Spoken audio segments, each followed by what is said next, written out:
नमस्कार, मैं Sangeeta from Learno Hub, the learning platform जहां आप पढ़ सकते हैं math, science, SST absolutely free at learnhub.com।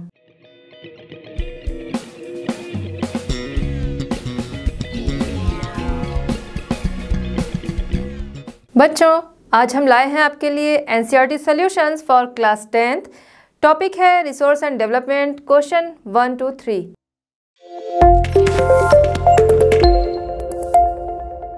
Start करता है हमारे चैप्टर की क्वेश्चन नंबर 1 से, जो कि मल्टीपल चॉइस क्वेश्चंस हैं। Question number 1, which one of the following type of resource is iron ore. Iron ore किस प्रकार का रिसोर्स है? Option A renewable, B biotic, C flow, D non renewable. इसका answer जानने के पहले हम जान लेते हैं रिसोर्स क्या है। रिसोर्स वो हैं जो कि ह्यूमन नीड्स को फुलफ़िल करते हैं, वो रिसोर्स हैं। 2 टाइप्स होते हैं resource, first renewable, second non renewable. Renewable resource जो कि यूज़ होने के बाद दोबारा से बन जाते हैं, उन्हें रिन्यूएबल रिसोर्स कहते हैं, जैसे कि solar energy, tidal energy, wind power etcetera. फिर हम आते हैं नॉन रिन्यूएबल रिसोर्स की तरफ।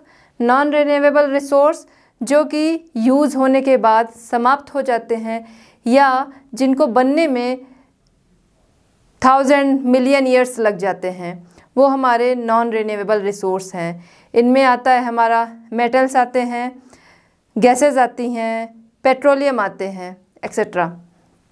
अब हम आंसर देख लेते हैं। आयरन ओर हमारा option number D non renewable resource है। D is the correct answer. आते हैं क्वेश्चन नंबर 2 की तरफ। क्वेश्चन नंबर 2 है, under which one of the following type of resource tidal energy can not be put. Option A replenishable, B human made, C abiotic, D non recyclable. इसमें हम देखते हैं कि जैसा कि मैंने अभी बताया रिन्यूएबल और नॉन रिन्यूएबल, उसमें मैंने बताया टाइडल एनर्जी। तो आपका जो ऑप्शन है इसमें option A रिप्लेनिशेबल।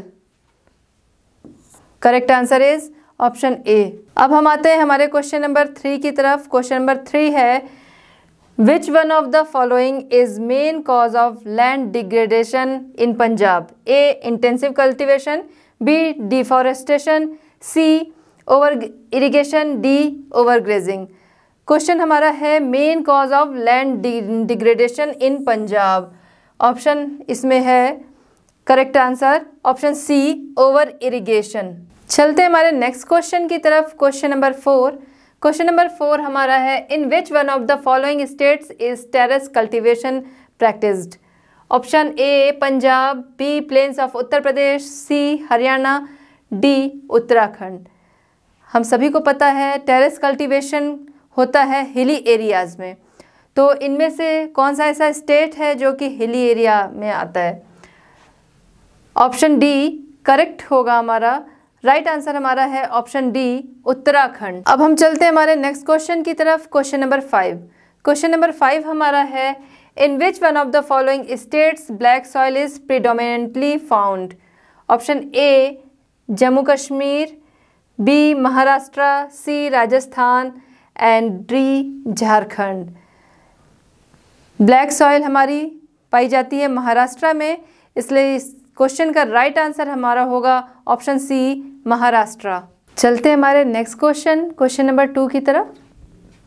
What type of soil is found in the river deltas of eastern coast, give main features of this type of soil. Answer देखते हैं। Alluvial soil is found in the river deltas of the eastern coast. Eastern coast के river deltas में alluvial soil पाई जाती है। India के approx 40% area में हमें एलुअल सॉइल देखने को मिलती है। The 3 main features of this type of soil are contains proportion of sand, silt and clay. इसके कंटेंट्स में सैंड, सिल्ट, क्ले है, जिसकी वजह से हमारी ये सॉइल जो है वो न तो ज़्यादा चिकनी है ना ही ज़्यादा दानेदार है, जिसकी वजह से ये वाटर को अच्छी तरह अब्जॉर्ब करती है और रूट्स इसमें अच्छी तरह से ब्रीथ कर सकती हैं। हाईली फर्टाइल, हमारी ये सॉइल जो है ये क्रॉप्स के लिए हाईली फर्टाइल है। इस सॉइल में क्रॉप्स अच्छी तरह से ग्रो करती हैं। Third, contains proportion of potash, phosphoric acid and lime. इसके प्रपोर्शन में potash, phosphoric acid and lime होने की वजह से ये फर्टाइल होती है, जिसकी वजह से इस सॉइल में हमें बहुत तरह की फसलें देखने को मिलती हैं। इसकी मेन क्रॉप्स हैं sugar cane, oil seed crop, rice, wheat etcetera. चलते हैं हमारे थर्ड क्वेश्चन की तरफ। What steps can be taken to control soil erosion in the hilly areas? Answer है deforestation should be stopped. Hilly areas में soil erosion control करने के लिए हमें स्टेप लेना होगा, डिफॉरेस्टेशन को कंट्रोल करना होगा, स्टॉप करना होगा और फॉरेस्टेशन को इंक्रीज़ करना होगा। फॉरेस्टेशन इंक्रीज़ करने से जो उनकी रूट्स होती हैं वो सॉइल को होल्ड करती हैं, जिनकी वजह से सॉइल इरोजन को स्टॉप करने में हेल्प मिलती है या कंट्रोल करने में हेल्प मिलती है। नेक्स्ट पॉइंट हमारा है overgrazing needs to be controlled. Soil erosion को कंट्रोल करने के लिए हमें ओवरग्रेजिंग को भी कंट्रोल करना होगा। जो हमारे एनिमल्स होते हैं, जब वो फसलों को चरने, घास चरने जाते हैं तो उनके हूफ से जो सॉइल होती है वो उखड़ती है, जिसकी वजह से सॉइल इरोजन होता है। सॉइल इरोजन को कंट्रोल करने के लिए हमें ओवरग्रीजिंग को भी कंट्रोल करना होगा। नेक्स्ट पॉइंट हमारा है steps can be taken to control the running water. Soil erosion को कंट्रोल करने के लिए हमें रनिंग वाटर को भी कंट्रोल करना होगा। नेक्स्ट क्वेश्चन हमारा है question number 4, what are the biotic and abiotic resources? Give some examples. Answer, living resources obtained from biosphere are called biotic resources. जो बायोस्फीयर में हमारे लिविंग रिसोर्सेज हैं वो बायोटिक रिसोर्स कहलाते हैं। जो कि ब्रीथ करते हैं, जिनमें ग्रोथ होती है, वो हमारे लिविंग रिसोर्सेज हैं। एग्जाम्पल है human, flora and fauna, fisheries etcetera. Next point पे हम आते हैं, non living resources are termed as abiotic resource. Abiotic resource जो कि नॉन लिविंग हैं, जो कि ब्रीथ नहीं करते, ग्रोथ नहीं करते हैं, वो हमारे नॉन लिविंग रिसोर्स हैं, वो हमारे एबायोटिक रिसोर्स हैं। एग्जाम्पल है एबायोटिक रिसोर्स का rocks and metals. Examples are abiotic resources, rocks and metals. ये हमारे एबायोटिक रिसोर्सेज हैं जो कि हमारी नीड्स को तो कंप्लीट करते हैं, फुलफिल करते हैं, लेकिन ये हमारे लिविंग रिसोर्सेज नहीं हैं, जिनकी वजह से ये एबायोटिक रिसोर्सेज की कैटेगरी में आते हैं। चलते हैं नेक्स्ट क्वेश्चन की तरफ। क्वेश्चन नंबर 3 है, explain the land use pattern in India and why has the land under forest not increase much since 1960-61। 1960-61 के बाद हमारे जो फॉरेस्ट लैंड हैं वो इंक्रीज नहीं हुए हैं, क्यों? Land resources in India divided into agricultural land. Land resources India के जो हैं उन्होंने हमारी लैंड को इन पार्ट्स में डिवाइड किया हुआ है, जिसमें हमारे फॉरेस्ट लैंड हैं, एग्रीकल्चरल लैंड हैं एंड वेस्ट लैंड जैसे कि जहाँ हमारी रोड्स हैं, बिल्डिंग्स हैं, फैक्ट्रीज़ हैं, वो हमारे वेस्ट लैंड हैं, या बंजर भूमि वगैरह हैं, वो वेस्ट लैंड में आते हैं। नेट सोन एरिया जहाँ पर कोई भी फसल या खेती एक बार की जाती है, जैसे कि हमारे फ्रूट्स वगैरह की क्रॉपिंग होती है, वो एक बार की जाती है। The rest is waste land with traces of miscellaneous cultivation. अलग अलग तरह की जो हमारी क्रॉपिंग होती है वो और वेस्ट लैंड, इसने भी इनको इंक्रीज ना होने में हेल्प की है। Inappropriate use of forest land and degraded the available land area and made conservation of forest difficult. Forest land के सही तरीके से यूज़ ना होने ने भी फॉरेस्ट इंक्रीज होने को डिफ़िकल्ट बना दिया है। Human activities such as mining, deforestation and other things have risen to the slow growth rate of forest. Human activity such as mining वगैरह के कामों ने भी फॉरेस्ट लैंड को नुकसान पहुंचाया है। माइनिंग होने की वजह से फॉरेस्ट जो होते हैं वो नहीं पनप पा रहे हैं।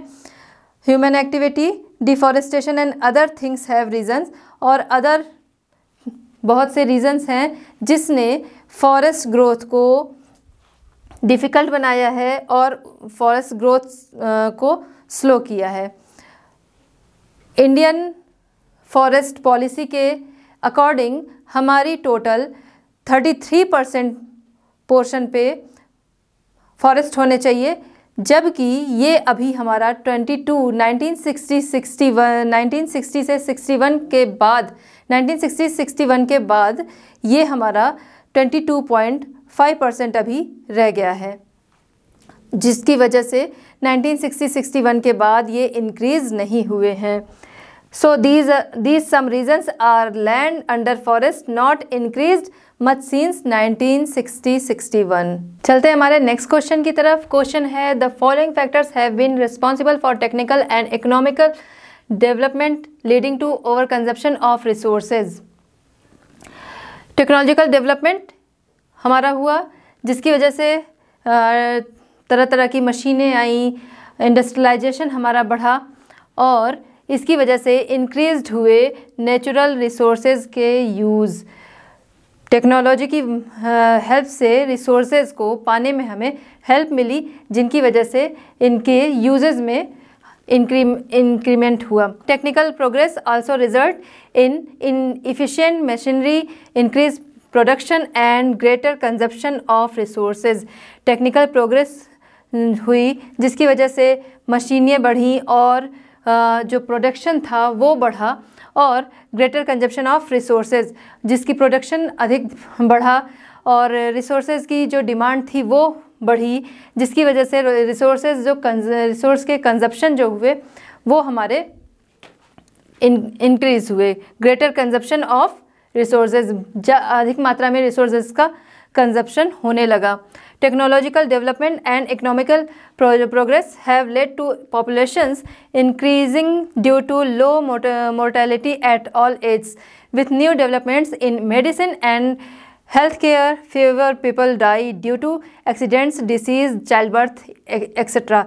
This too has contributed to higher consumption of resources.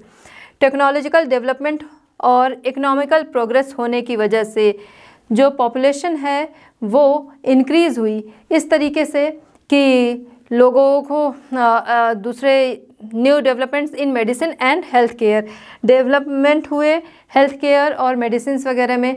तो जो बीमारियों की वजह से, डिसीज़ की वजह से जो डेथ्स होती थी, एक्सीडेंट्स की वजह से जो डेथ होती थी, इन रीजंस से की वजह से इनमें जो है वो कमी आई और जो हमारी चाइल्ड बर्थ रेट है वो इंक्रीज़ हुई और डेथ रेट हमारी जो है वो डिक्रीज़ हुई, जिसकी वजह से पॉपुलेशन जो है वो हमारी इंक्रीज़ हुई और पॉपुलेशन इंक्रीज़ होने की वजह से हायर कंजप्शन हमारे रिसोर्सेज का होने लगा। रिसोर्सेज के कंजप्शन में higher demand I.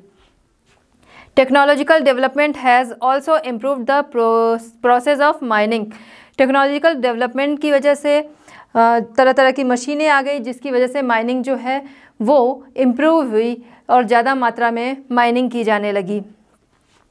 Technological development converted agriculture to commercial over utilisation of soil. Technological development की वजह से जो हमारा एग्रीकल्चर है वो कमर्शियल में चेंज हो गया।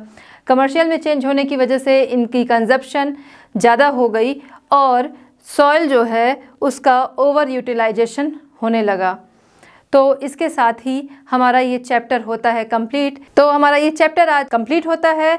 मिलते हैं बच्चों आपसे हम फिर new chapters and new questions के साथ at Learno Hub. Learno Hub free है पर बेस्ट है।